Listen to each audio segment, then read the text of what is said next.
Okay, so this is the solutions for EOY 2022 for Maths Paper 1.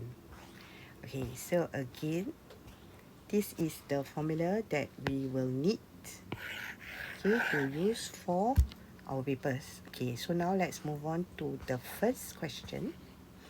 So the first question, okay, they ask us to round off each number to the nearest whole number. So square root 50.23, nearest whole number is 50. 2.19, nearest whole number is 2. So this is square root 25. So square root 25 is just 5. This is our answer. Then for question 2, a sum of money is divided between two siblings, Javier and Sally, in the ratio 3:7. So of course, Sally is 7 units. Then for Javier is 3 units. Okay, so we do not know what is the sum of money lah. Okay, but they did tell us that the difference between Javier's and Sally's share is 180. So what we can do is we can take the difference of the units. Oops, sorry. Okay, so this is 7 minus 3 equals to 4 unit. So therefore 4 units is equals to 180. So 1 unit equals to 180 divided by 4, which is equals to 45. Then they ask us to find the total sum of money. So total sum of money is 10 units. So 10 units equals to 45 times 10, which is equals to 450. So $450. Okay, that's the total sum of money. Now let's move on to question 3A. Question 3A is inequality. Okay, so same thing.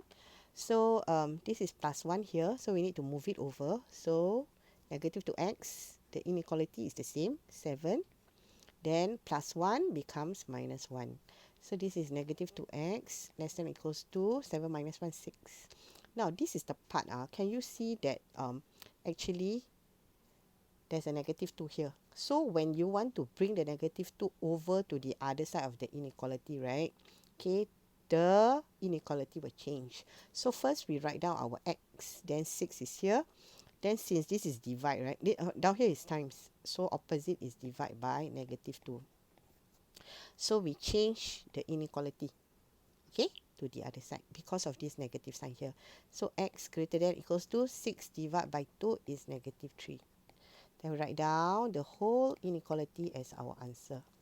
Okay, then find the smallest prime number. So what is the meaning of prime numbers? Prime numbers are numbers can be divided by 1 and divided by itself. So what are the examples? 2, 3, 5, 7, 11, 13. Okay, so we have this inequality which has been simplified to this lah. So we can just draw our number line. Now because it's negative 3, so in the center, so the numbers on the right gets bigger. So this is negative 2, this is negative 4. So in the center here we put a dark circle because there's an equal sign here. Okay, so it is greater than, so it goes to the right. So what are the prime numbers? So because all these are negative number, right? Okay, and prime numbers, the smallest is 2. So that's why your answer is just 2 lah. Okay, now let's move on to our next question. Now, in the figure below, quadrilateral MNOP is congruent. So congruent means is exactly the same. So these two are exactly the same. So now they ask you to find the length of YZ. So YZ is here. Oh, of course you can write down MNOP congruent with WXYZ so that you can see the matching. Okay, so because you want YZ, so YZ is the same as OP, so OP is here. So because it's congruent, right, so it's just 4 centimeter. Okay, then calculate angle X. So this is angle X here, angle X is here, which is congruent to N. So this is your X, this is your N here. Then we notice that, oh, there's not enough angle, but then you see that this angle Y here, right, so angle Y here, right, is corresponding to O. So these two are the same. So what happens now is, if this is 115, right, this is also 115. So because it's a quadrilateral, the sum is 360 degrees. Okay, so how to calculate the angle of x, right? We just take 360, we minus 57, 63, and 115. Minus 63, minus 57, minus 115. So therefore, our x is equals to, okay, let me calculate. So 360 minus 63 minus 57 minus 115. So the answer is 125 degrees. So 125. Okay, now let's move on to question 5a. So this is factorize. Factorize means to make brackets. Make brackets.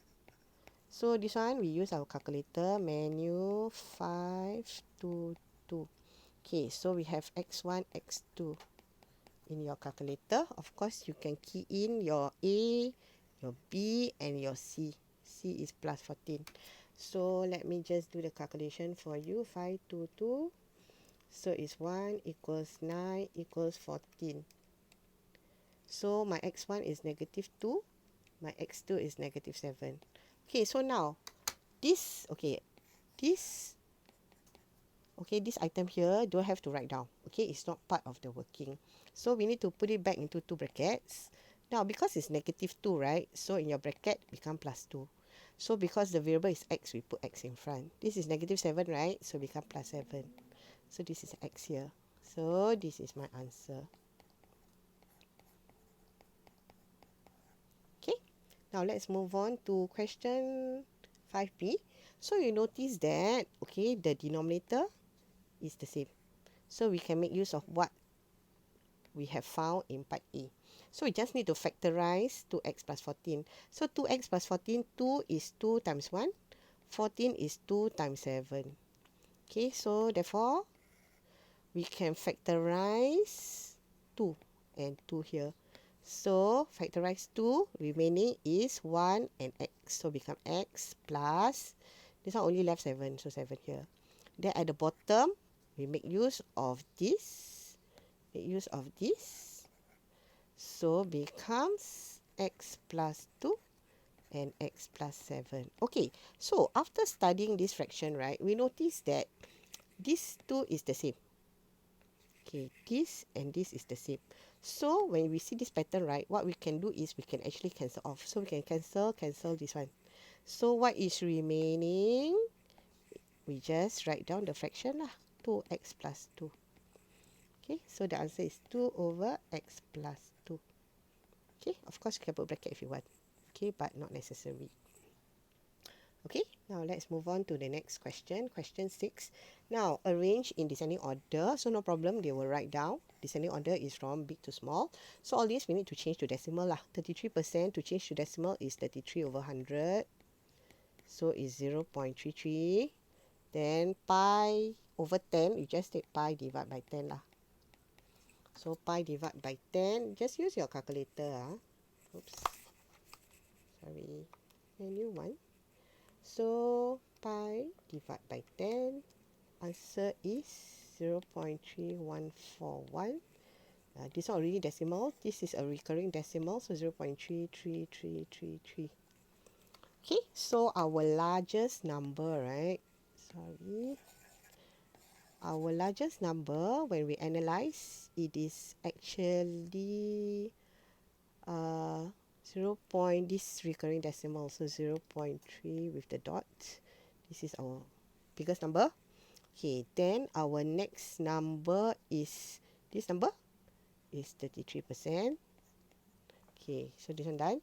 Then our third number between this and this biggest is pi over 10. Okay, is it correct?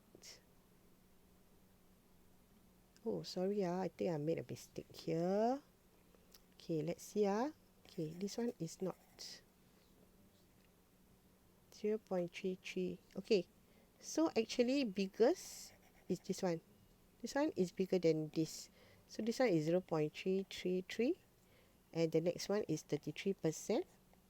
So the last number is pi over 10. Okay, now write down the irrational numbers. So irrational numbers are numbers that cannot be expressed as fraction. So not fraction. So our famous irrational numbers are your pi and maybe your square root numbers. Okay, so for this case is pi over 10. Okay, now let's move on to question 7. So y is inversely proportional to x. So if y is inversely proportional to x, right? So it's y times x equals to k. So they give us this value and then they give us this value also. So this is one set. So y is 3 and then x is 2 equals to k. Then the other set, we need to find value of x, right? So 18 times x. So how to get your x? We just solve lah. 3 times 2 is 6. 18 times x. So therefore, x is equals to, this one we bring over. So 6 divided by 18. X equals to 1/3. Okay. This is correct. Okay, so x equals to 1/3 here. Now, describe the change in the value of y when x is half. So, when x is half, right? Half of x, right? Okay, we look at this part here. So, if we half x, right? Let's say your x is equals to 2. Okay, so this is your new x. So, what happened is very simple. We use our equation 3 times 2, which is actually this part here, okay, equals to, we need to find y, right? Okay, then this one times 1. So y is equals to 6. So original y was actually 3. Can you see here? Original y was 3.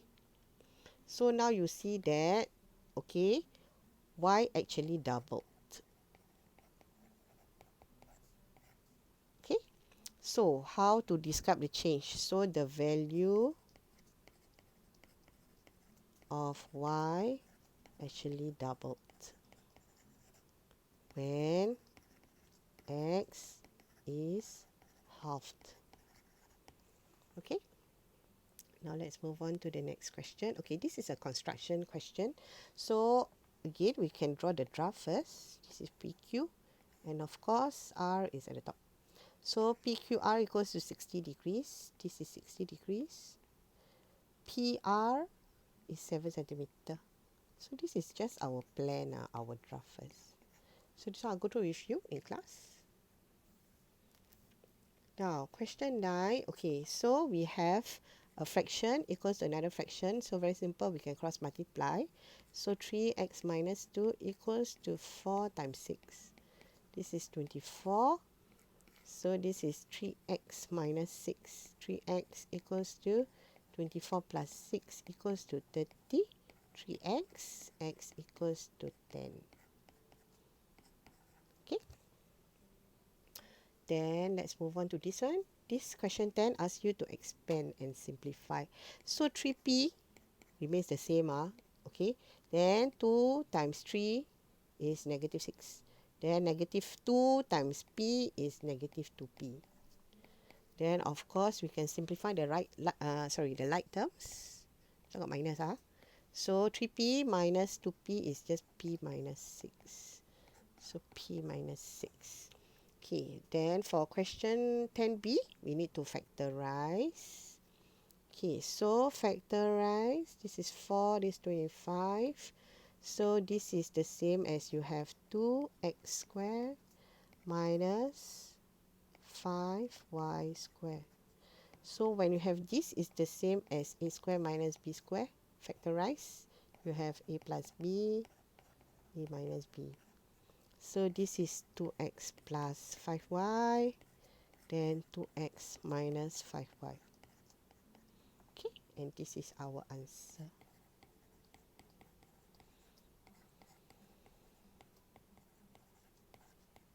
Okay, then the next question. Okay, question 11, angles. Now, they ask us to find angle BCD. So, BCD is here.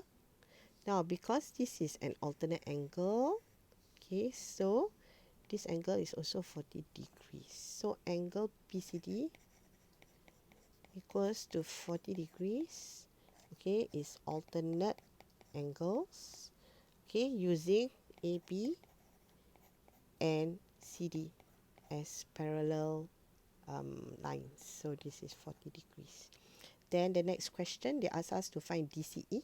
So DCE is here.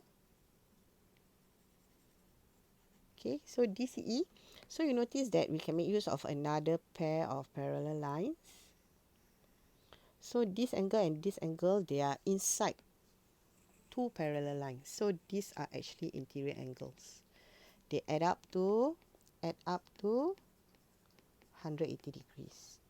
Okay, so how are we going to do our working? Okay, let me minimize this first.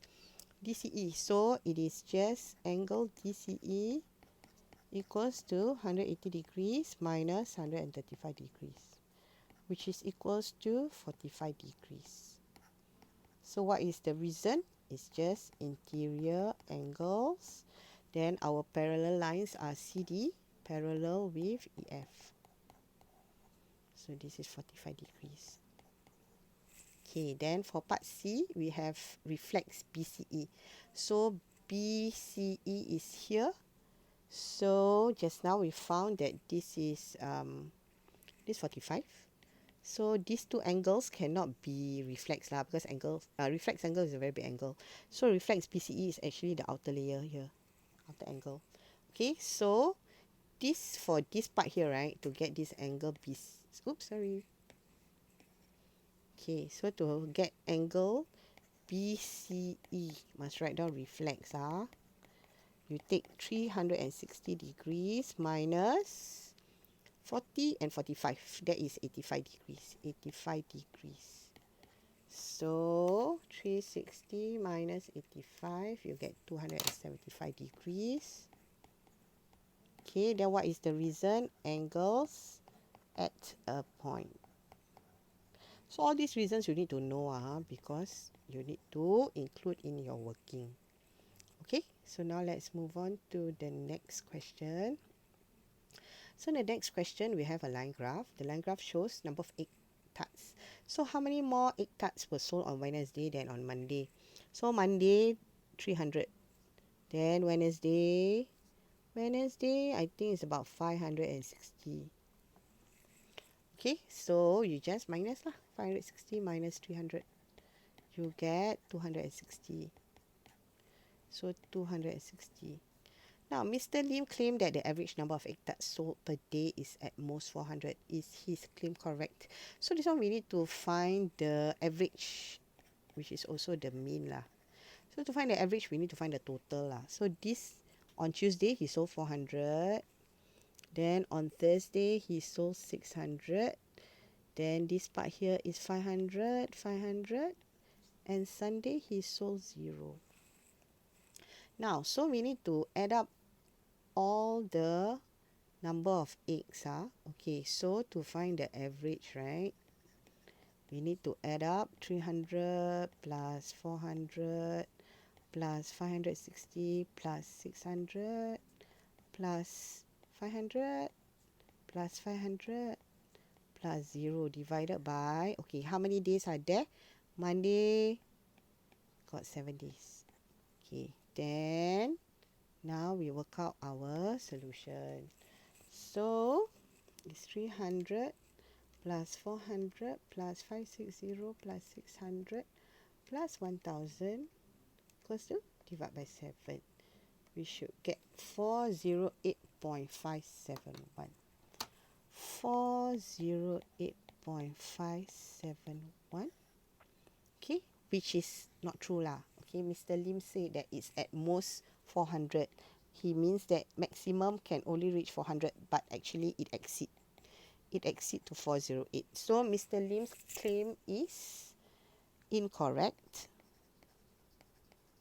Okay, because the average is 408.571.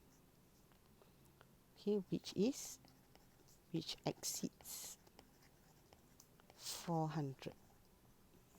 Okay. Now let's move on to our next question. So this question 13 here. Question 13, ABCD is a piece of plastic where ACB is 90 degrees. Okay, show that the length of AC. So this AC, right, okay, belongs to this right angle triangle. Please don't be confused. Okay, this triangle here, right, okay, is we haven't proved that it's a 90 degrees. So you cannot assume that there's a 90 degrees here. Okay, so that's why we use the pink triangle. Okay, so we need to find AC. Okay, so AC is equals to, we use Pythagoras, square root of. Now, because this is a confirmed 90 degrees, right? So this is our hypo. So 145 square minus 144 square. So AC is equals to, so we use our calculator. Minus 144 square equals to 17 centimeter. So we write this as shown because they ask us to show, so we shown. Now determine whether triangle ADC is a right angle triangle. So now we need to look at this triangle ADC. So now we have to make an assumption that our 90 degrees is here. So this is our hypo. AC is our hypo. So we calculate that our AC, right, is actually 17. So how to do this? Okay, we need to take 17 because it's a hypo, right? We need to find 17 square.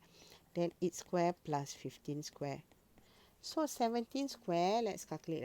17 square is equals to 289. Then 8 square plus 15 square equals to 289 also. Okay, so now you see that both these are the same. Okay, so AC square is actually AB square lah. Sorry, AC square, 70 square is AC square. Then 8 square is AD square plus CD square. Okay, so how are we going to write down the statement? So we write down that since AC square equals to AD square plus CD square by the converse of Pythagoras theorem,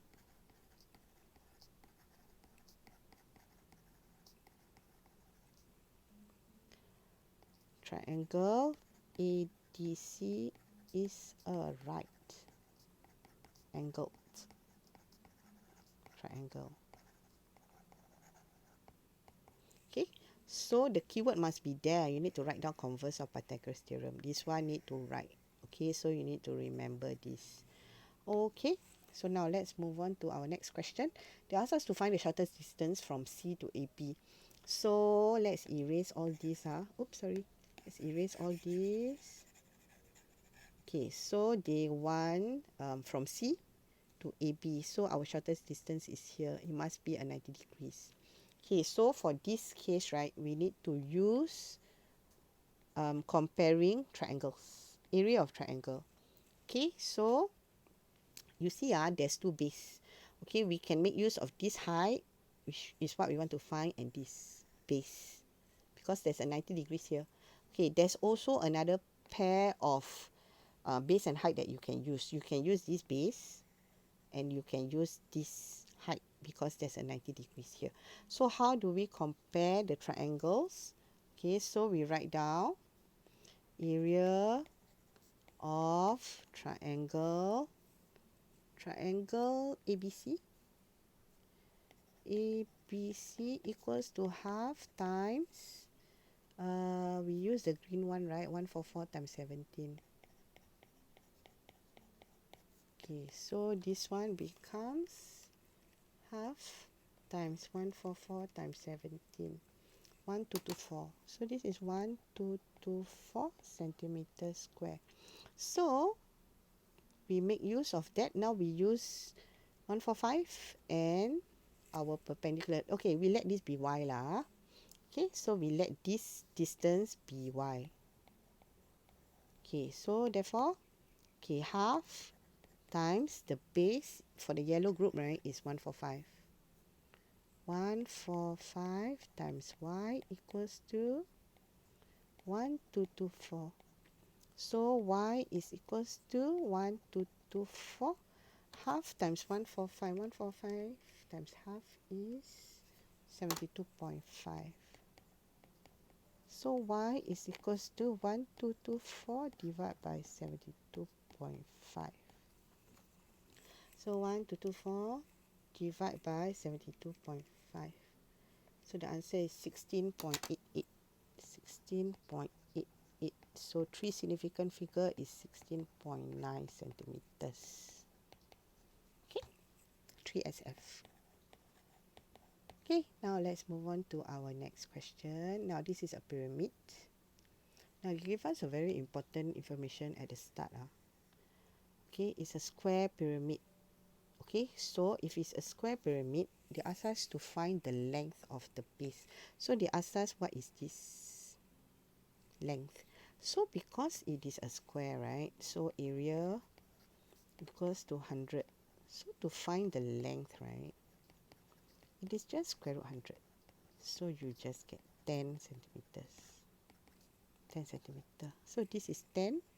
This one also 10. Okay. Then after that, they say show the vertical height of the pyramid is 12 centimeter. So where is the vertical height? Vertical height is here. Okay, this is your vertical height. So this one no choice. We need to use Pythagoras theorem. Okay, this part here is actually 5. And this part here is 13. So actually, right, okay, all these 3 dimension, right, 1, 2, 3, okay, they are in a right angle triangle. So this is H, this is 13, and this is 5. So how to find your H, right? Use Pythagoras theorem. Since your 90 degrees is here, this is your hypo. So 13 square minus 5 square. So your H is equals to square root 13 square minus 5 square is equals to 12 centimeters, which is already shown. Now, they ask you to find the volume of the pyramid. Now, the volume of the pyramid is not given. So, volume is equals to, okay, 1/3 times base area times height. So, this one you need to memorize. What is the volume of a pyramid? So, 1/3 base area is given. Just now they say it's 100. So, 100. Okay, then the height is 12. So the answer is 400 centimeter cube. So 400 here. Okay, then the next question, find the total surface area of the pyramid. So we need to open up, okay, the net of the pyramid. So it looks like this because it's a square. So there's 4 triangle and 1 base. So this is 100. This is 100, right? Okay, already given in the question. So just now the slant height. Remember the slant height was given to be 13. And then the base here is 10. So the triangle, this part here is 10. And the slant height here is 13. So to find the total surface area is equals to 100 plus 4. Now why 4? Because there's 4 triangles. 4 times half times, the base is 10 times 13. Okay, so we work out our answer 100 plus 4 times 0.5 times 10 times 13. Answer is 360 centimeter square. Okay, wait, I forgot to put centimeter square here. Okay, so that's all the solutions for this paper.